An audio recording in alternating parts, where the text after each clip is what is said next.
Bangladesh chemist and druggist সমিতি খুলনা জেলা শাখার নবগঠিত কমিটির সঙ্গে ঔষধ প্রশাসন অধিদপ্তর খুলনা বিভাগীয় কার্যালয়ের মতবিনিময় সভা অনুষ্ঠিত হয়েছে।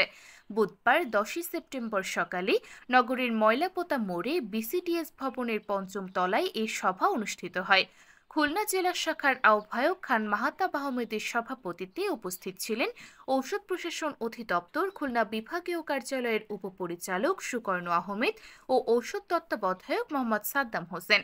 বিসিডিএস খুলনার সদস্য মোহাম্মদ নুরুজ্জামানের সঞ্চালনায় উপস্থিত ছিলেন যুগ্ম আহ্বায়ক মোহাম্মদ নুরুল হক বাহার, সদস্য হাফিজুর রহমান, আব্দুল লতিফ শেখ, মান্নান মোড়ল, ফরিদ উদ্দিন, হাফিজুর রহমান, আবিদুজ্জামান আবিদ সহ সংগঠনের অন্যান্য নেতৃবৃন্দ।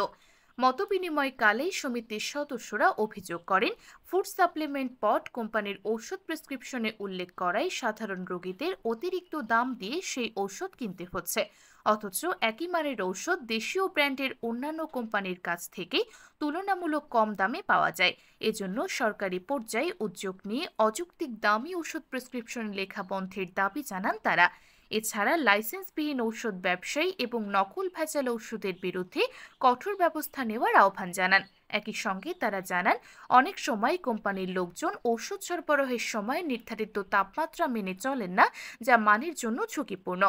প্রধান অতিথির বক্তব্যে উপপরিচালক সুকর্ণ আহমেদ বলেন, প্রতিটি ঔষধের দোকানের নামের পাশে লাইসেন্স নম্বর স্পষ্টভাবে উল্লেখ করতে হবে। লাইসেন্সের কাগজপত্র যথাযথভাবে সংরক্ষণ করার নির্দেশ দেন তিনি আরও বলেন, লাইসেন্স ছাড়া কোনো ব্যবসায়ীকে যেন ঔষধ সরবরাহ না করা হয়। পাইকারি পর্যায়েও এই নিয়ম কঠোরভাবে মানা উচিত।